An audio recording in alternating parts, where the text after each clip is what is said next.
ভয়ঙ্কর উত্তাল সাগরে বিশালাকার জাহাজের হালে চড়ে হাজার মাইল পাড়ি দিয়েছেন 4 অভিবাসন প্রত্যাশী। নাইজেরিয়ার উপকূল থেকে যাত্রা শুরু করে ব্রাজিলের উপকূলে পৌঁছানোর পর সেখানকার উদ্ধারকর্মীরা তাদের উদ্ধার করেন। জাহাজের হালে বসে হাজার মাইল পাড়ি দেয়া 4 ব্যক্তি অবশ্য ইউরোপ যাওয়ার উদ্দেশ্যে জাহাজে উঠেছিলেন। আটলান্টিকের ভয়াবহ দাবনীয় ঢেউয়ের মাত্র কয়েক মিটার উঁচুতে বসে 14 দিন ও রাত কাটানোর অভিজ্ঞতা বলছিলেন তাদের একজন থ্যাংক গড ওপেমিপো। তিনি বলেন, এটি আমার জন্য একটি ভয়ানক অভিজ্ঞতা ছিল। এই প্রথমবার। আমি এর আগে কখনো এমন চেষ্টা করিনি, আর ভবিষ্যতেও করব না। আমি আগেই দেশ ছাড়ার জন্য মনস্থির করেছিলাম, তাই সাহস সঞ্চয় করে জাহাজের একটি হালে উঠে বসেছিলাম। কিন্তু এটা মোটেও সহজ নয়। সমুদ্রের ঢেউয়ে জাহাজটা ভীষণ কাঁপছিল। আমি খুব ভয় পেয়েছিলাম। অবশ্য এখন আমি ব্রাজিলে আছি। যাত্রা শুরুর 10ম দিনেই খাবার দাবার ফুরিয়ে যায় এই অভিবাসন প্রত্যাশী 4 নাইজেরিয়ানের। ব্রাজিলের ফেডারেল পুলিশ তাদের উদ্ধার করে দক্ষিণ পূর্ব বন্দর শহর ভিটোরিয়াতে স্থানান্তর করেছে। তারা জানান, শুধুমাত্র উন্নত জীবনের খোঁজে অভিবাসন প্রত্যাশীদের এমন ঝুঁকি নিতে দেখে তারা হতভম্ব। নাইজেরিয়ান অভিবাসী রোমান গৈমেনে বলেন, আমি ভেবেছিলাম যে আমি ইউরোপে যাচ্ছি।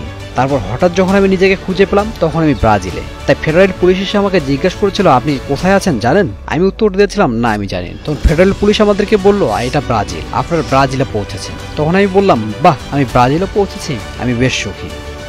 উদ্ধার হওয়া 4 জনের 2 জন অবশ্য ফিরে গেছেন নাইজেরিয়ায়। তারা আবারও ভিন্ন কোনো উপায়ে ইউরোপ যাওয়ার চেষ্টা করবেন বলে জানিয়েছেন। তবে বাকি 2 জন ব্রাজিলেই থাকতে চান। দেশটির নিয়ম মেনে অভিবাসন প্রত্যাশা করে তারা আবেদনও করেছেন। রোমান গৈমেনে বলেন, আমি ব্রাজিল সরকারের কাছে প্রার্থনা করি যেন তারা আমাকে ট্রু ইমিগ্রেন্ট করার জন্য করুণা করে। আমার জন্য ব্রাজিল একটি দারুণ গন্তব্য। আমি এখানে থাকতে চাই।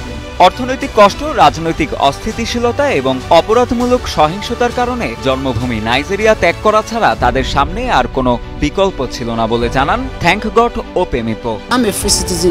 আমি নাইজেরিয়ার একজন নাগরিক, অথচ নাইজেরিয়াতে আমার কোনো অধিকার নেই। তাই আমি ভাবতে থাকি আমি কি করব। আমি কাউকে বলিনি যে আমি দেশ ছেড়ে যাব, কারণ আমার নেই একটি পাসপোর্ট, নেই ভিসা, আমার কাছে টাকাও নেই। উপকূলে 4টি জাহাজ ছিল। আমি সিদ্ধান্ত নিলাম, যদি একটি জাহাজে প্রবেশ করার সুযোগ থাকে তবে আমি এখান থেকে পালাতে চাই। জাহাজটি আমাকে কোথায় নিয়ে যাচ্ছে তা আমি জানতেও চাই না।